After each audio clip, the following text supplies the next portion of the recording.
Good afternoon, everybody. This is Dr. Heather with the Junkie Should Know Show, and we are here on Friday at noon PST, where we always are airing. So please join us every week because we always have awesome guests.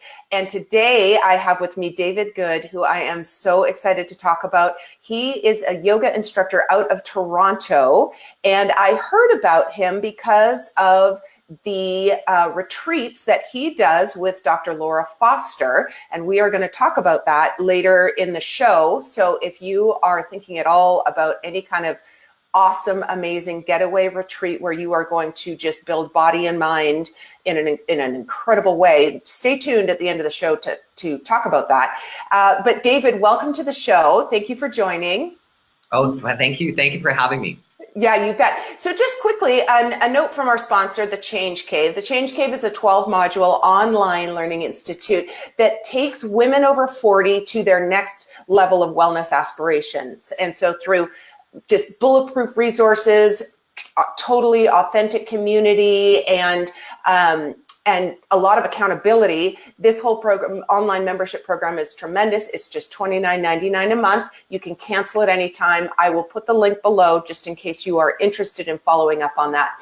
So David, let's get down to it. You have joined me today because we want to talk about kind of the 101 questions that people bring to you about yoga. And a lot of times it's questions people are a little afraid to ask. So we're going to get to some kind of hilarious questions at some point. But I want to, first of all, you are an instructor. You do privates, you do corporate, you have a studio that you practice full-time at. What was the name of that studio?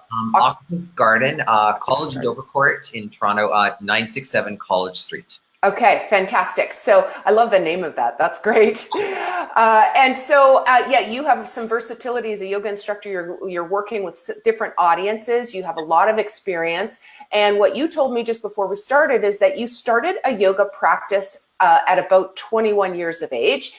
And can you tell me the journey that took you into that first class? Sure. I was the typical kind of like heavy kid all my life. I was quite tall, or I am quite tall. I was probably a good 100 pounds overweight. Oh, wow. And I didn't have really a good self-esteem, but also I just didn't have a really good body image. I didn't move much. I didn't even like sports in any way because I was always that last kid picked, standing to be picked.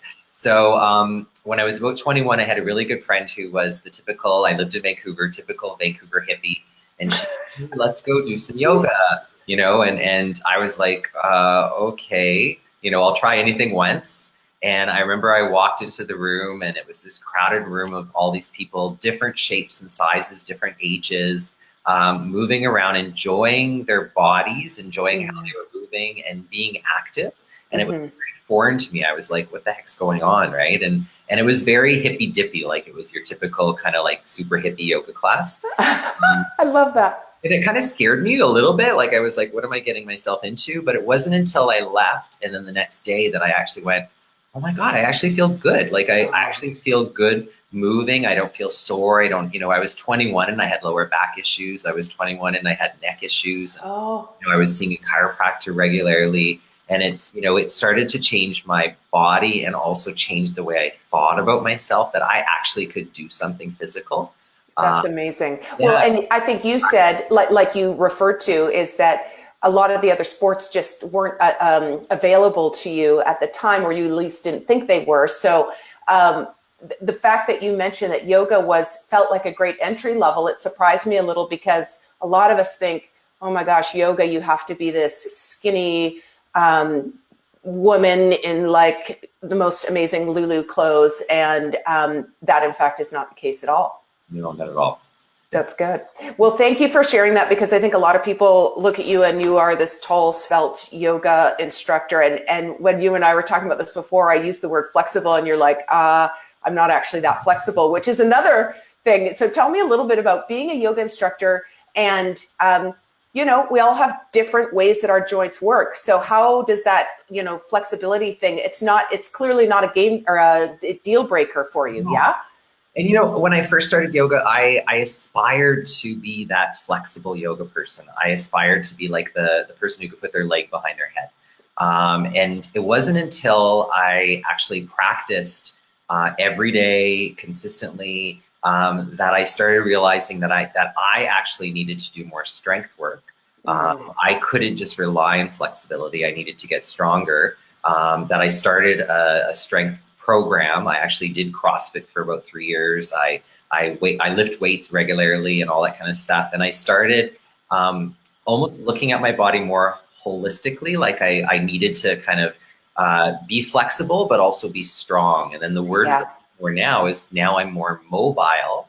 Yes. I'm able to move with the muscles and the joints of my body through natural ranges of motion, which is I don't want to, I don't aspire to be in the circus and being a contortionist. Yeah. Well, and that hyper flexibility in some, from a chiropractic standpoint, is not necessarily a good thing. So I love that you blended and said strength and mobility are the aspiration, not necessarily like crazy flexibility. So if you are out there and you're like, I'm not flexible enough to do yoga, not true. No. Keep that in mind. Keep that in mind. And also, it's funny because I hear that as the excuse of why you don't practice from a lot of people. And I take yoga to make myself more mobile, more pliable. And I try to get people to think about that is do yoga so you're more resilient and you can age gracefully. Like that's kind of where I'm taking it now. It's like I want to be able to be 100 years old and move. Well, and two things about that. One is movement begets movement tomorrow. And so if you're not moving today, your movement tomorrow is going to be in a more limited capacity. And the second thing is too, and I can't help but mention her because she's just in the news all the time right now. And is it Tao or Tao? Do you know the 100-year-old yogi? Yeah. So she's such a great example of that because, she can wrap her legs around and stuff. But if she hadn't practiced consistently, there's no way she'd be in that shape now. And so it's about the consistency and the just every day doing a little something. So I love that idea of a regular practice, if not daily practice of some yoga movements. I think that's so great. It doesn't have to be a formal class necessarily every single time. So let's dive into some of the questions that we both have received on the questions you've always wanted to ask about yoga, but afraid to. So one question is, and I've had this before, is the Om that they do at the end. What does that mean? And do I have to do it if I don't feel comfortable with it? Tell me a little bit about that. So the Om is really, it's in theory, people say it's the sound that created the universe. So it's this universal kind of sound that either God or whoever your God is created the universe. And that brings it into a whole other category of is yoga religious or not, right? Yes. Om for a lot of people right now is a way to connect a group. So to use a sound, to chant a sound repetitively brings the group cohesively together. So that's probably why we tend to kind of use it a lot nowadays. Sound is also healing. So there's also a type of yoga that is all about sound and sound healing. So you'll see it a little bit more often in Toronto. I know they've been doing that. A lot of these kind of like sound bath nights where people come in with singing bowls and they do sound therapy. So really it's just a sound. It's part of the tradition. We do Om. I technically, don't Om a lot in the classes that I teach. Just because I don't have a great singing voice. So I've gotten back into it recently, and it's do it if you want to. Fake it if you want to, or don't do it. And I think it's important. It's not. You're not calling on any power. I love the idea of that the sound is vibration. Absolutely is healing. That's steeped in science, and so.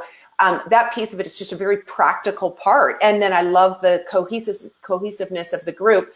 Absolutely. You think about it when you sing together as a group in any situation, whether it's in church or it's in a choir or wherever, there's a connection that happens. And so I think that's great. And I've been in classes where the Om at the beginning sounds one way and the Om at the end sounds completely different. And it's neat to see how everyone has kind of just connected together and And now we're a little bit more on the same page. So I love that. And sometimes the Om is horrible.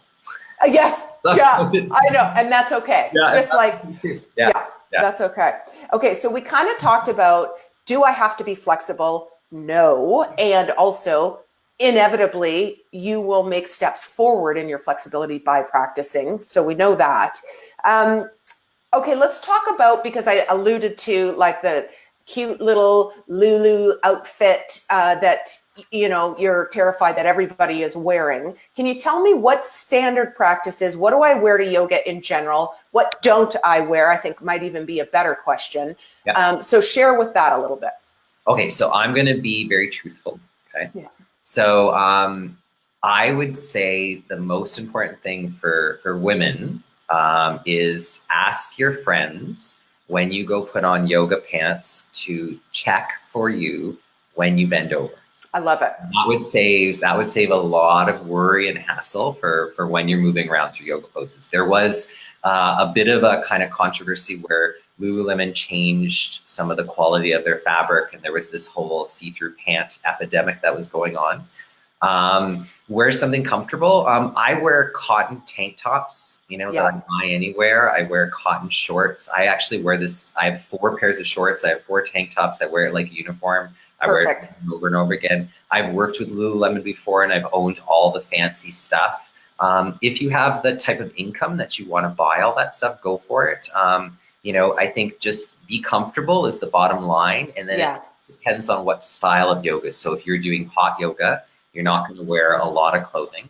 Also body kind of, whether you're comfortable, you know, like I prefer tank tops because I like the room that I have to move around in, you know. So if you're maybe a little bit conscious, I know a lot of men who are conscious of their arms, so they wear t-shirts or long sleeve shirts. So really comfortable clothes. Yeah, and I would add to that, I've made the mistake a couple times of wearing something where I'm like, oh, this is great. And then I turn upside down and it's like in my face or whatever. So like little Lulu skirts or a shirt that's going to ride up if you're upside down, things like that you want to be careful of. And I also found, like, I went through an iteration of what I wore. I was wearing shorts a lot. And I found that as a woman wearing like a capri tight pant or something sometimes was better for some of the arm poses and tree pose, because you get a little traction there, and I'm in hot yoga, and so the slippy makes it difficult. So if you're going to just you know, those kind, that's also an option, is like a 3/4 capri pant or something along those lines too. Other important thing with clothing is to make sure that you wash it regularly. Because most synthetic clothing, you have to be careful because synthetic clothing holds in odor. So just to make sure that maybe you even purchase like some kind of extra, you know, like sweat soap that helps to bring this. Yeah. And that's such a great thing. I tend to add a 1/4 cup of vinegar and let it soak for 30 minutes. I'll also add a couple drops of essential oils too, to just kind of help bring that out. And so to my laundry. So, and you're right, the minute, especially if you are in hot yoga, the second you get home, get it in the wash and get it washing, or else it's just not going to hold up on many levels. Don't wrap it up in your yoga mat. No. That's absolutely right. And then you're like, why does my car reek so badly? Because you've forgotten about it. So, okay. So going on, where is a good place for someone to start? Let's say I've never done yoga. There's so many different types. Like you look at the yoga schedule and it says Hatha, Iyengar, Bikram, you know, whatever. Tell me a little bit about, like, what's a good starting place for someone who's not done yoga before? Just like anything, I think, you know, recommendations are great. I would ask my friends. I would say, hey, I'm interested in yoga. Do you do yoga? And then I would have a conversation, you know, where do they practice? What kind of studio do they practice? You know, if it's the couple, you know, who are A-type personality and all they do is power yoga, probably not great for beginners. You know, so I would ask around first. I would then take advantage. A lot of yoga studios have some kind of, you know, like 2-week deal or 1 week or whatever cost. So I would shop around and find studios close to home. That's also important. You don't want to be driving long distances. You don't want to be riding, the public transportation far. Yeah, good point. I would go visit them and I would say, hey, I'm a 40-year-old man or woman who Yes. has this activity level, and be honest and say, am I okay to start yoga here? What are the classes that I should take? Yeah. And if the studio welcomes you with open arms and says, you know what, this is great. You should come to this class on Tuesday, this class on Wednesday. This instructor is better with beginners. I'm very good with beginners, so I tend to teach a lot of new yoga, beginners yoga. I feel bad when I see someone walk in off the street, walk into a level 1-2 class, be too embarrassed to ask, is this the right class for me? And then the whole 75 minutes they're floundering. Yeah. Or they injure themselves. Yeah. And that's a big point too. And I think all of you guys should know, if you've not been to yoga or you're new to yoga, one of the beauties of yoga that I love is, it's so much different than, like, say, a spin class where there's no opportunity for you to just lie down on your mat and just rest. And I find in every yoga class I've been to, that is always a choice. So you get in there, you get 10 minutes in and you're done. Yeah. Just lie down and or child's pose or whatever, right? Is that true in your classes? Yeah. And you know what? And ask the instructor too. Say when I walk into the class, say, hey, I'm new to this. This is my first class. So as a yoga instructor, I'm going to keep an eye on that person, and I'm going to teach probably the class to that kind of lowest denomination in the class, like the ability. And I'm going to make sure that they're safe. And any good yoga teacher, and there are some teachers who will ignore and just teach what they teach. But a good yoga teacher is going to be respectful of that person and want that person to come back. I think that's really great. And I think also from a chiropractic standpoint too, guys, when you get into a class, don't push first class, especially if it's hot yoga, because hot yoga makes everybody look like a rock star because you're all loosey-goosey and you can stretch and bend in ways you had no idea, and you feel like you're like amazing. And then the next day, potentially you could be very sore or you could injure yourself. So you ramp up very, very slowly in what your efforts are. So I think that's really good. Okay. Another one is, and I think so many people make this mistake, is, okay, listen to me, people. The yoga room is silent. Typically, most studios have some kind of policy about not snapping your mat when you go to lie down. And hey, Susan, great to see ya. Is that true in your studio, that you guys kind of have quiet time before class, or not so much? Not so much. It all really depends on the culture of the studio. Yes. At Octopus Garden, we have like a really big lounge kind of front area. So most of that kind of like, hey, how you doing is already happening outside. Okay. We'll go into the room, then it's fairly quiet, fairly still. There is something to be said though about having that moment before you practice where you sit. Maybe you meditate, maybe you lay down, maybe you think about your day, you let go of your day. So I really enjoy it myself as a practitioner, and I do tend to, kind of set the tone being a little bit quieter. A lot of people are coming from loud places, so, it's nice to have even that first 5 minutes. Also, try to be on time.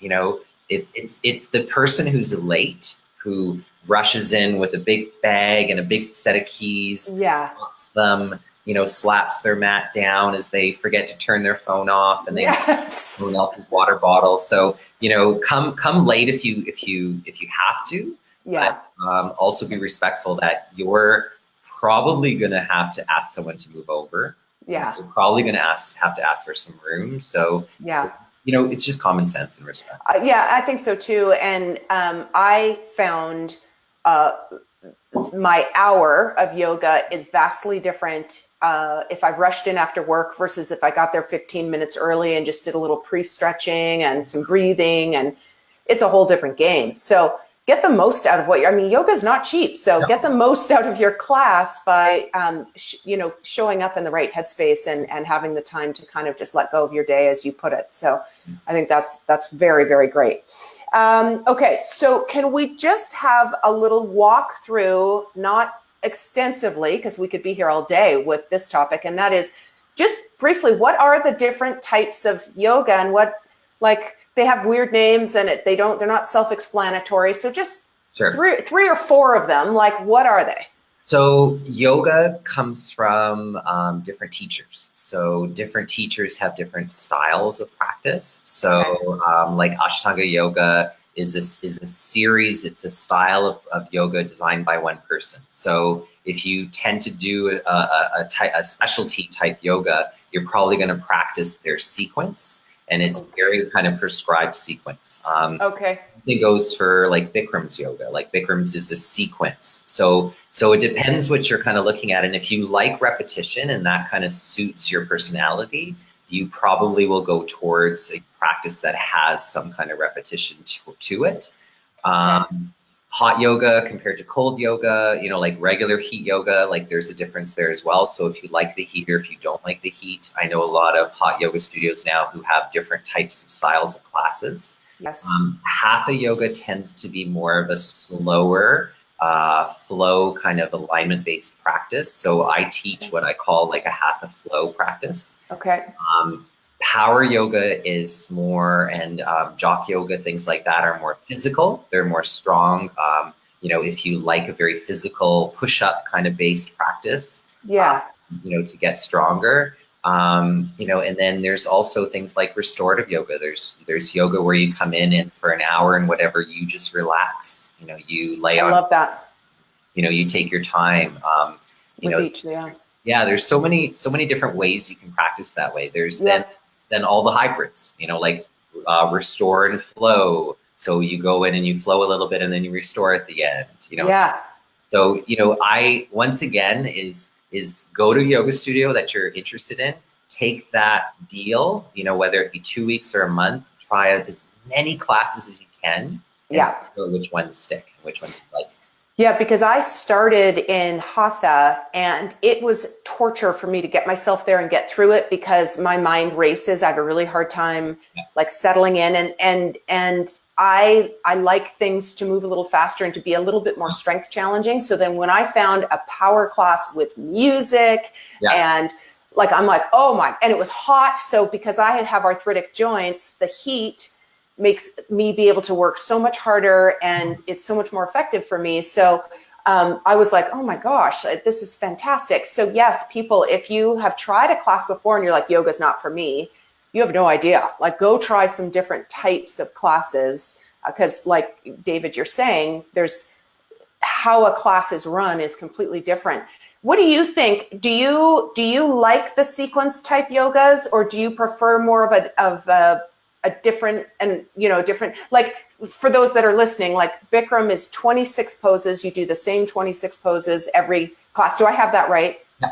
Yeah. And it's, and you can get deeper and deeper and deeper into it. But for me, I'm like, I'm bored. I want change it up. So what do you like? I've done it all. So there was a point in my life where I liked the sequence. I liked to watch my progress. I liked being able to see that. As I've gotten older, I like the variety. So I like to be able to kind of like, I love when a teacher does something different. I love something different. And, you know, I get inspired now by strength training and Pilates. So I add that a little bit into class. So I love that. For me, I think, you know, I like the variety. I like the variation, being able to be creative, things like that. I think I would feel if I did a sequence now that was set as a set script, it would just be too close. It would just be like, I couldn't be creative that way as a teacher. Yeah, I sort of feel that way too. It's not a bad place to start though. So meaning as a beginner, and I mean, very advanced people are doing sequence classes as well. But as a beginner, sometimes there is you feel a little bit more secure and confident knowing what's coming next and kind of starting to practice your form and not worrying about, oh my gosh, where are we going now? And so I think the most important thing though, and this one, I really want to get in here is that if you're a 40-year-old businessman, businesswoman who sits a lot, who isn't very active, you're probably not going to do a super active yoga practice at 100%. Right? Yes. So you're going to have to kind of look at how you move and base your selection of yoga on that movement realistically, or they're going to be going to see their chiropractor every week. Yeah, yeah, for sure. So please just be realistic about what you're bringing to your yoga mat and how your body moves, and go slow. Like, go really slow. Like, take this as a life practice, you know, where you can go into it. I love that. And you've mentioned a couple times men or women. What is the typical split in your class? And if the guys out there are like, oh my gosh, I'm too intimidated to go into a class full of 60 women in tiny clothing. So what are your thoughts on that? I don't know. It's funny because yoga, Pilates, both of them designed by men. You know, the original people who designed, you know, it's Joseph Pilates. It's all the yoga gurus are guys. Yeah. I don't know why it's being so accepted by women and so frowned upon by men. I think that's changing now, especially because of professional athletes are starting to do yoga more often, and you see like football players and basketball players doing it. Yeah. It takes a courageous guy to walk into, and yoga classes are predominantly women. Yeah.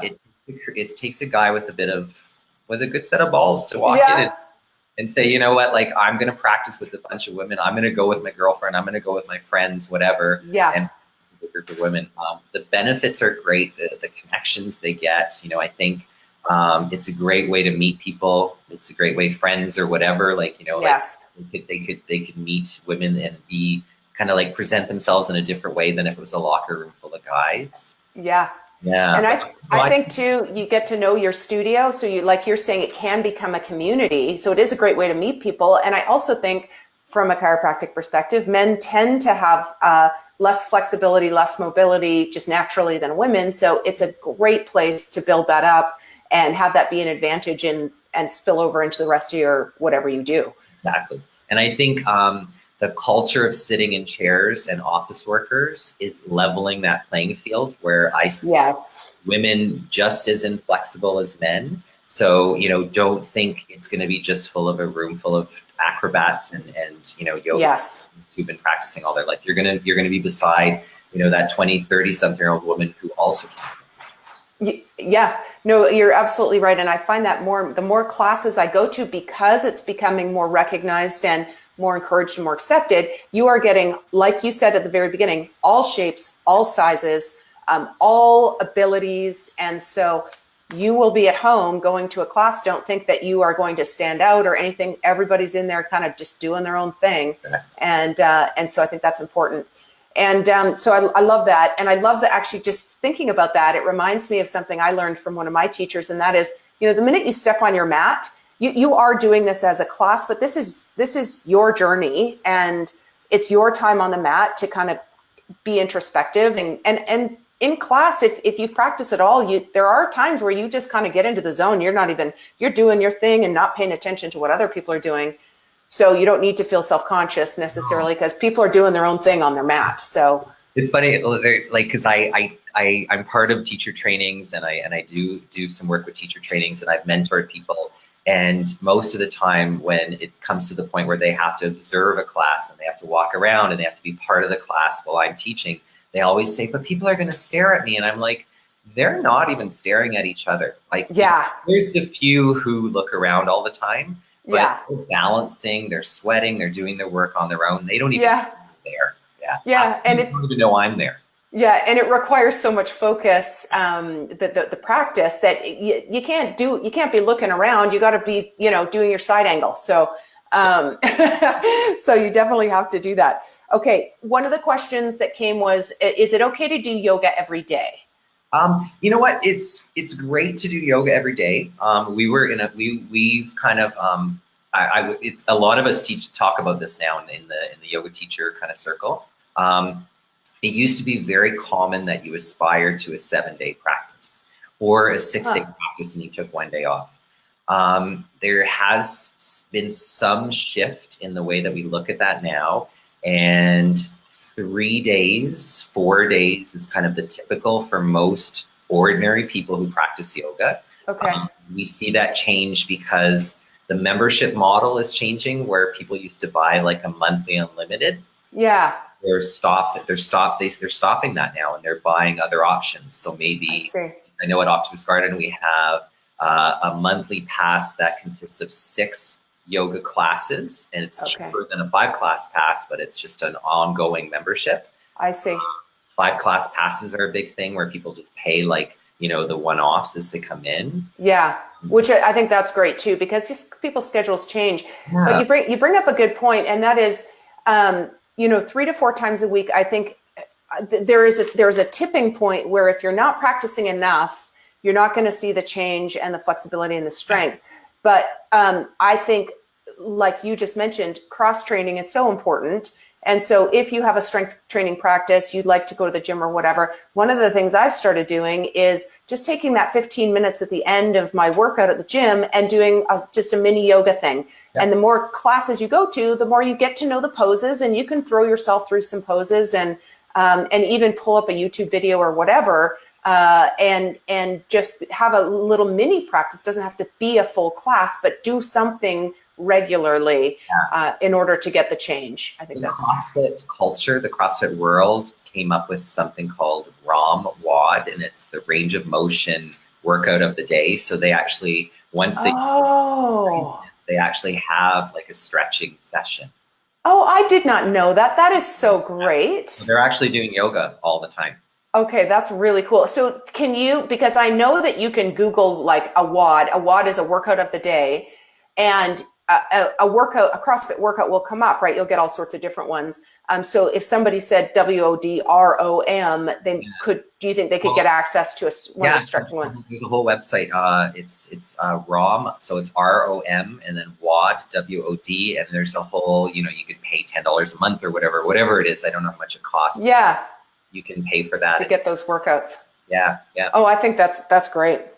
Yeah. Okay, let's talk about in a little more detail benefits. We've mentioned flexibility, strength, but as a teacher, you see other benefits in people too. So what else do you see as great outcomes from a yoga practice? I always joke that I'm actually a nicer person because I practice yoga. So, and you know, today was a great example. Today, my partner and I, we woke up, we went to the gym early. We got back. I was grumpy because I didn't sleep so well. I spilled something in the kitchen. I felt myself reacting. I felt myself getting mad, and I had the ability to go, wait a second. You know, I'm reacting. I'm getting mad. Let's take a breath. Let's see if I can let this go. And, you know, I wasn't perfect. I like to get a bit grumpy, but I was able to let it go. And what I noticed is that the more I've taken yoga into my life and kind of folded it into my life through the poses, you know, especially hot yoga, when you're balancing and you're compressed and you're doing those poses and you have to do like another 6 breaths, going through reaction, like you're going through stress response, right? Like you're like, holy shit, I got to get out of here. No, you're fine. But it was like, you know, I know when I'm stressed out, I know if I put a class in tree pose, I'm going to get some people who are going to react to a lot of stress because they're balancing. What do I look like? You know, what is that person? Yes. And if I can teach someone how to look at reaction as just pure what it is, reaction, and let it go. Yeah. It's a great practice for life is what you're saying. Yeah. I think that's awesome. And I've certainly done that too, like both physical and mental stiffness, I'll call it, in my life when I'm going through and I'm like, I feel stiff, or mentally I'm like, just getting on the mat for 15, 20 minutes even helps a ton. If I can get myself to a class, it can turn your whole day around. I mean, it's pretty amazing. I see physical change. Like, it's funny, last night I was teaching and one of my favorite students, she came in and she was just breathing really heavy and she's like, oh. And I know she's in a really stressful work period. And then at the end of class, she walked out floating on a cloud. And I said, I could notice a physical difference in you. And she said, you know what, this is what keeps me alive. Like if I don't come practice, I would be so stressed out, and stress makes you sick. Yeah, it absolutely does. Take that illness. And I think 2 other things, the grounding effect, the fact that you are like literally like just getting grounded in your body, and it also pulls your focus out of your head into your heart. Totally. And so I like that a lot, because I'm a really type A, and I'm thinking a million things at any one time. And I find after yoga, I'm just like, I can feel my body, I'm present, and so I really love that aspect of it too. One of the kind of philosophies of yoga is that, one of my teachers, she always said this, is that it gets me from out of my head into my body. And if I can get out of my head regularly, then those stories, those ideas, those preconceptions don't become me, right? And I don't attach myself to them. So I can have an angry thought, and it doesn't mean that David's an angry person. I had a bad day, and I let it go, and then I go on. Resiliency is also a big one, where, like I said before, when I turn 100 years old, I want to be able to pick up my remote control. I want to be able to tie my shoes. I want to cut my own toenails. I know that sounds weird, but there's all sorts of things that if you don't have that, then other people have to start doing things for you, and you become marginalized, you become less independent. So those are big things, right? Yeah. So I think that's really good. And I think that just being calmer, I know I've got some anxiety stuff, and I know when I am in a regular practice, it is an anti-anxiety medication in itself, is doing those classes. Also the physical, like when your body compresses, like when you have bad posture, when you have stress, your body tends to round forward. You're compressing organs, you're compressing digestion, you're affecting so much more about your body. So when I teach myself how to open up, I'm able to breathe better, I'm able to digest my food better, I can get over illness quicker, my body is processing better. Yeah, I think that's great. And you brought up earlier the whole sitting disease that we have going on right now. Shortens hip flexors, ruins all the spinal curves, puts you into a slouch. Yoga literally takes you through the opposite of that. And there isn't much else that does it as well as a yoga class does. And so I think that's so important. And like you said, the opposite of sitting in like this so long. I mean, we're seeing increase in not just weight and diabetes and metabolic disorders, but even things like cancers and dementia and Alzheimer's, because of the position that we're in and how it affects neurology and our organ function. So it is a very valid and maybe even the primary benefit to doing yoga regularly. So I think that's awesome. Shavasana, my favorite. At the end of a class, we have a little lie down, and tell me like why, because there's two people in the class. There's the one that lies there and you've left and they're still lying there. And then there's the one that you just say the word and they pop up off their mat and they pull their, and they jump out of that. So what is the purpose of the Shavasana at the end when you're lying down? So it's interesting because you do hot yoga. So the style of yoga that you do, the teacher says Shavasana and you all go into it and then they leave, right? And you have that amount of time to stay in it.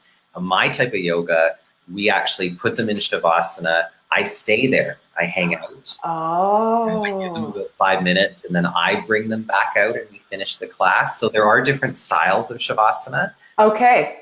Shavasana is a reset from sympathetic stress response activity of the poses to slip you into, even for 5 minutes, parasympathetic resting, digesting, relaxing nervous system.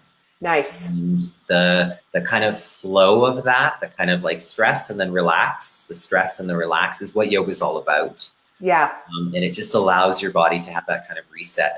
And the better you get at it, once again, when stress comes, you're going to be able to handle stress. So that's really what Shavasana is. It's just an extra 5 minutes of pure parasympathetic. Just relax nervous system. You're going to do nothing. Your body's going to heal itself for those minutes. It's going to, you're going to feel your stomach feel good and gurgle, and all those things. You're also probably just going to have time to think about, like what happened in the class, what your day is like afterwards. I would highly recommend it for especially that person who gets up.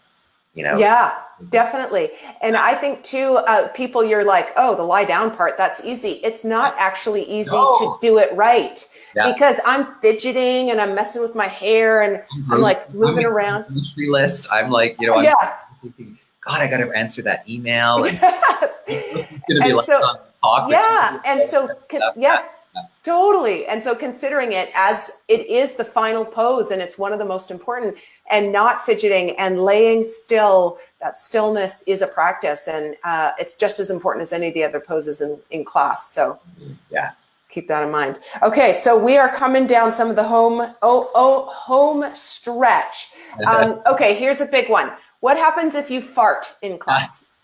So you're moving around a lot. You're moving around a lot, and you're moving around your belly and your guts. And if you happen to fart, let it go. You know? Let it go. Like, Fart freely, David. Oh my God.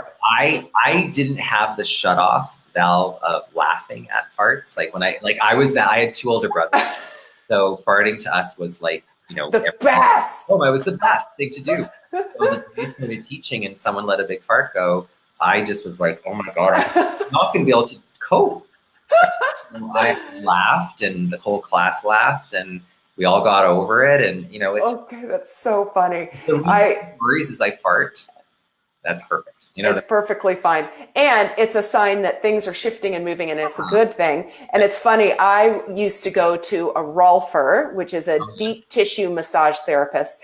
And you'd lie on his table. And the first time I did, I was face down, and then I was face up. And he literally had a sign on his ceiling saying, fart freely. Yeah. And because he was doing some of the same, he was moving things, he was doing abdominal massage and stuff like that. And he was giving permission to say, let it go, don't hold it in, you're just going to be tight. So, but try not to eat, you know, burritos and stuff right before. And if you fart a lot, you know, yeah.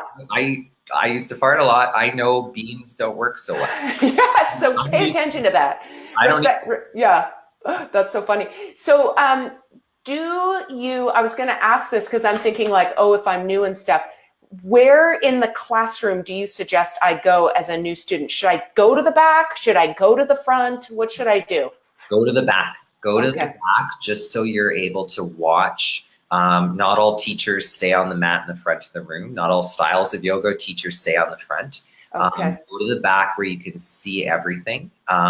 You know, I'm not suggesting that everyone around you is doing yoga perfectly, but at least you're going to get kind of an idea of what's going on. Yes. You might also not feel so conscious, self-conscious of yourself if you're at the back, you know, and also maybe if you're brand new and you're not sure, do back row closest to the door, you know, so you have to leave, you know, the day you have to leave, and it's no big disruption to the class. No big deal. Yeah, exactly.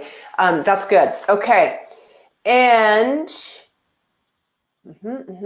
oh my gosh, we went through what about eating before class? Should I or shouldn't I?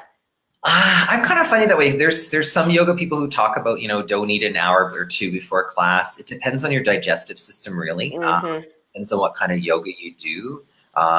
Do you want to spend the time digesting and gurgling in your belly? No. So I tend to eat, if I have to eat, I'll eat fairly light, and then I'll eat after class. Just like if I was running, just like if I was going to the gym. Like I want to fuel myself and eat maybe a little bit of carbohydrates just to give me some energy.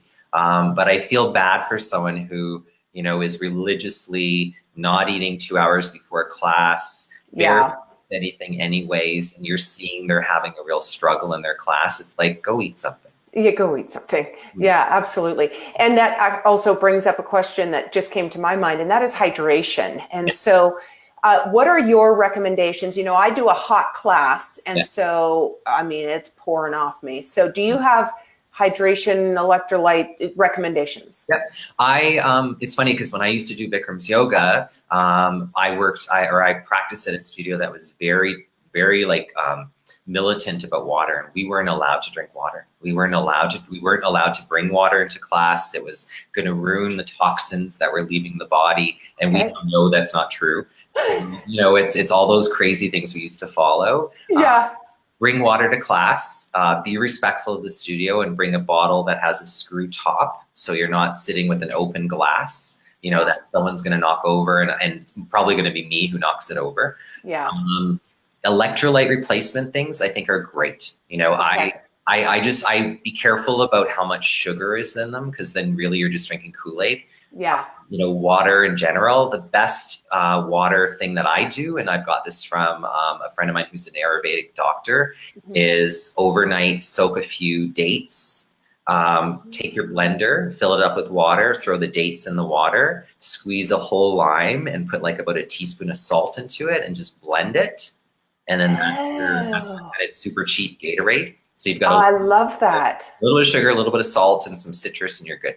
That's awesome. Well, I'll tell you mine then is full bottle of water and add a couple tablespoons of apple cider vinegar, a tablespoon of lemon juice, a teaspoon of magnesium powder. And sometimes I'll even put a little branched chain amino acids in there for a little bit of energy. Yeah. But the point being, and I like that one. If you like kind of a kombucha-y tasting, kind of vinegary tasting, it's got lots of great stuff in there. But we do have to pay attention to the powders and the tablets and stuff you can put in water, like Crystal Light and those kinds of things. They might taste fine, but they're full of chemicals. So we want to try to go as naturally as possible. I love that recipe you just gave. That's awesome. And they're full of color. And they're full of colors. I'm like, why am I drinking blue water? Like bright blue water. Yeah. I know it's a very good point. So there are lots of recipes out there, guys. If you want to not just rehydrate, but add back in some electrolytes. I love that recipe you gave. And so, yeah, I mean, just be making sure that you are replacing those fluids that you lose, especially if you're preferring to do a hot class. I think that's super key. Yeah. Good. What did we miss? Did we miss anything? Anything else we want to talk about? I have a good one. I just have to plug in my computer. I have a really good one. No problem. Sorry. I was asking David before the show about that awesome art that's on the wall behind, and he said it's South African, David? I think it's a South African artist. Yeah. I just love it. It's so is. Cool. My husband and I, we were big art collectors, so I'm very taken with those pieces. Okay, what were you going to say? It's a great artist, and it's funny because my boyfriend's South African, and for the longest time he kept telling me that he painted them. Okay, So awesome. they're notoriously sarcastic. That's awesome. And I believed him for the longest. That is so hilarious. That's like my husband's best friend wrote his new Peruvian wife a poem, and here's how it goes. Roses are red, violets are blue. And it went on, and she forever thought that he wrote that poem, like it was an original Paul Lemke, if you're listening, Paul. Anyway, she finally, he fessed up that it wasn't actually his original poetry. But anyways, you had something else for us, I think. Good one. Do I have to be a vegetarian to be a yoga? Silence out. That's a tough one, because part of the philosophy of yoga is ahimsa, and ahimsa is the practice of non-harming. It gets interpreted a lot of different ways. And some people, they interpret it as non-harming all living beings, so they choose to be vegetarians or vegans. I am not a vegetarian or vegan. So, I think, again, it's just purely life choice, Yeah. And that's something that does come up sometimes, where you'll go to a yoga studio and someone will, hear you talking about meat, and they'll be like, well, how can you practice yoga, if you aren't following? Interesting. Yeah. And that's such a great statement on, yoga is a very deep pool as far as philosophy, and you get to choose where you want to swim in that, I think. And so that's great information. I did not know that, actually. And so, when we were talking about questions before, I'm like, oh, that's an interesting question. But that makes sense now of why you would probably get asked those questions on a regular basis, because that's part of the philosophy. Exactly, and there is a very beautiful like book of philosophy, and it's something to aspire to, something to live to. It's just how you interpret it. And part of yoga philosophy is also celibacy, but celibacy can be interpreted as non-excess and things like that. So you're not very excessive person, you're going to kind of think about what you buy and stuff. So again, it's just like, it's really just like a Bible, and how people interpret the Bible is how people, you know, some people are going to interpret it a bad way and some people are going to interpret it a good way. Right, and true of all religions, right? I think that's very true.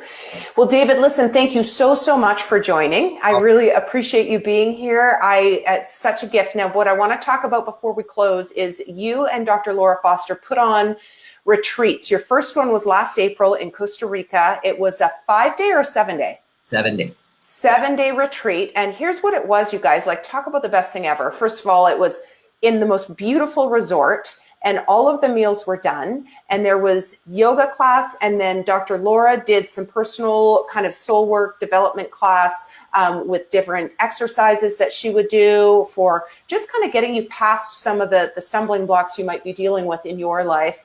And so tell me a little bit about the 2 upcoming events that you guys have. Sure.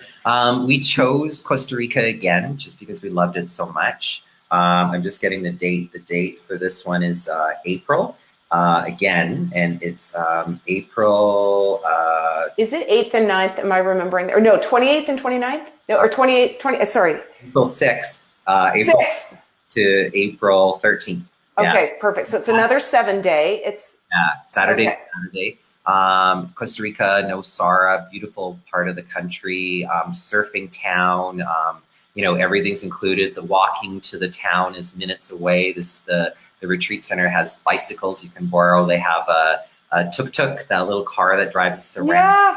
So that's part of the deal and everything. I love that. I wanted to do something different in August. And August 11th to 16th, we've chosen the BC Rockies. Kind of inspired by the 2 of us love BC. We both lived in BC before. And we both have a kind of experience what the Rockies can provide. All of our retreats have some kind of nature component to it.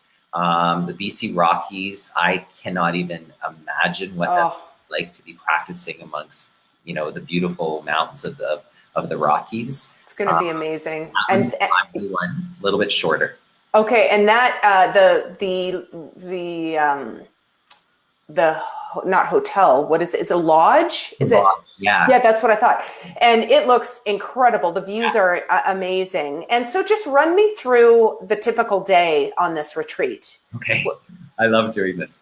The typical day, you get up at probably 6:30 in the morning, right? But you've probably slept 10 hours, right? Okay. That's awesome. Walk to the dining area. There's coffee made for you, and there's fruit. You know, you can have a little coffee. We all gather around the pool. You end up chatting with people. You end up getting ready. We all go about 7 o'clock to the yoga shala, which is either an indoor one or outdoor one. View of, like, you know, beautiful nature. We meditate. We go through a meditation practice. We go through a physical asana practice, which usually takes about an hour and a half, 2 hours. After that, you go for breakfast, and you have this most amazing breakfast. And then after breakfast, you have free time, and free time consists of going and doing things, going to town, hanging out, sitting by the pool, you know, having a smoothie. I usually time my smoothie around like 11 o'clock. I have a smoothie at the smoothie bar. That's awesome. Lunch happens around 1 o'clock or so. So from breakfast to lunch, you know, is free time. Around 4:30, we have like a midday kind of class, sometimes more like a workshop. Usually it's the Heart Spark program work. So it's like an hour of kind of like personal development work. Yeah. After that, we all go back to our rooms. We go for a swim. We all put on like our kind of like cash, nice clothing. We go to the bar. We have a glass of wine. We get ready for dinner. And then afterwards, we usually have an evening, if it works out, an evening restorative class that's either candlelight, and you get to relax. And then the whole programming finishes probably about 9 o'clock. Most people go to bed like usually around 10 o'clock. Yeah. Have a pool, have a cocktail before you go to bed, and then you get up and you do it all over again. Oh, it sounds don't worry great. about groceries. You don't worry about what to pack, what to cook, what to do, because everything's programmed for you. Yeah.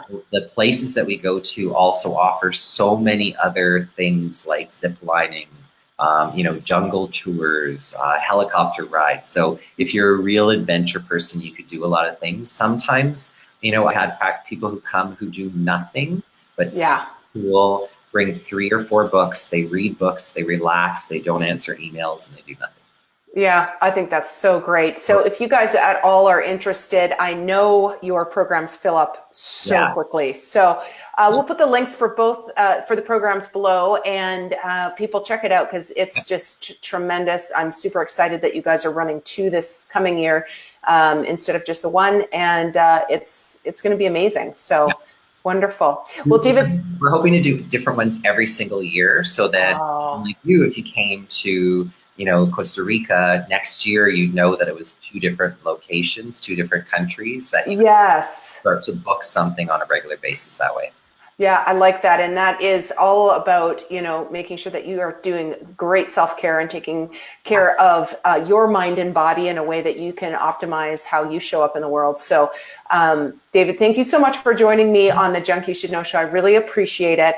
And guys, if you've enjoyed this show, please share it. If you're watching it in replay, thank you so much for joining us. And remember that the Junk You Should Know show has a temporary life on Facebook, but a permanent residence on YouTube. So feel free to go over there and check it out as well. David, I will see you soon, I'm sure, but let's say goodbye to our viewers and goodbye. And we'll see you guys all next Friday. Thank you for joining. Thank you.